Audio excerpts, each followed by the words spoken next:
हमारी आकाश गंगा में 500 अरब ग्रह हैं, जिनमें से अगर 0.1% ग्रह भी अगर पृथ्वी की तरह अपने सूर्य के हैबिटेबल जोन में आते हैं तो कुल मिलाकर करीब 50 करोड़ ग्रह तो ऐसे होंगे जिनमें जीवन हो सकता है या फिर जीवन के पनपने की अटूट संभावनाएं हो सकती है। इसी प्रयास में नासा ने 23 जुलाई 2015 को अपने केपलर स्पेस टेलीस्कोप के जरिए पृथ्वी से लगभग 1400 लाइट ईयर दूर स्थित एक एक्सोप्लैनेट खोजे जाने की घोषणा की। इस प्लैनेट का नाम है केपलर 452b, जो काफी हद तक पृथ्वी जैसा ही था, यानी कि इसके habitable conditions, atmosphere, rotational characteristics etcetera सब हमारे पृथ्वी जैसे ही थे। हमारे सोलर सिस्टम में मौजूद सूर्य की तरह ही केपलर 452b भी केपलर 452 नाम के अपने तारे के हैबिटेबल जोन में ही मौजूद था। केपलर 452 का ये ग्रह हमारे पृथ्वी की तरह ही एक रॉकी प्लैनेट है, जहां हो सकता है कि शायद जीवन पनपने की कुछ हद तक संभावनाएं जरूर होंगी, और यही वजह है कि इस प्लैनेट को आमतौर पर अर्थ 2.0 भी कहा जाता है।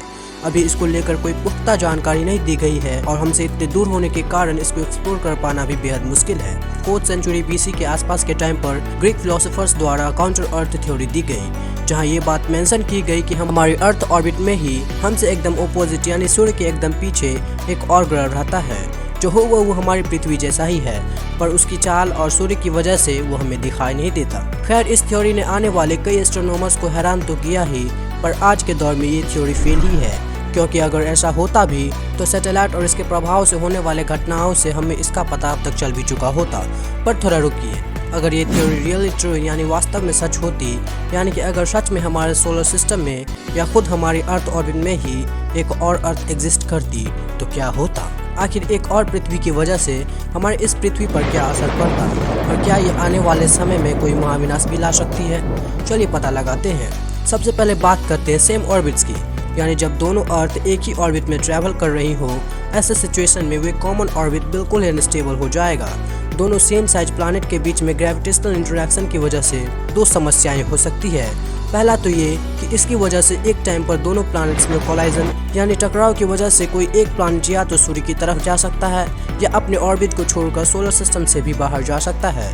यानी इस केस में हमारे पास अल्टीमेटली एक ही अर्थ बचेगी, पर ऐसा जरूरी नहीं है कि कोई एक प्लैनेट बाहर ही जाए, क्योंकि ऐसा भी पॉसिबल है कि म्यूचुअल ग्रेविटेशनल इंटरेक्शन की वजह से ये दोनों ही प्लैनेट आपस में मर्ज यानी विलीन हो जाए, जिसका परिणाम ये होगा कि दोनों ही ग्रह भीषण टकराव की वजह से नष्ट हो जाएंगे। हालांकि ऐसा बिल्कुल संभव है कि कोई दो प्लैनेट्स एक सेम ऑर्बिट में ट्रैवल करे, पर एक समय पर विनाश होना लगभग तय ही है। एस्ट्रोनॉमर्स की माने तो सोलर सिस्टम में कुछ ऐसे अरेंजमेंट्स पॉसिबल है जहां दो प्लैनेट्स कुछ समय के लिए एक दूसरे के ऑर्बिट में ट्रैवल कर सकते हैं, यानी कि अपने ऑर्बिट्स बदल सकते हैं। उदाहरण के तौर पर हॉर्स ऑर्बिट, सैटर्न यानी शनि ग्रह के दो चंद्रमा एपिमेथियस और जेनस इसी हॉर्स ऑर्बिट को फॉलो करते हैं। पर ध्यान देने वाली बात यह है कि प्लैनेट्स के साथ ऐसा होना लगभग असंभव ही है, क्योंकि सोलर सिस्टम में मौजूद अन्य ग्रह ग्रेविटेशनल पुल की वजह से इस अरेंजमेंट को आसानी से अनस्टेबल कर सकते हैं।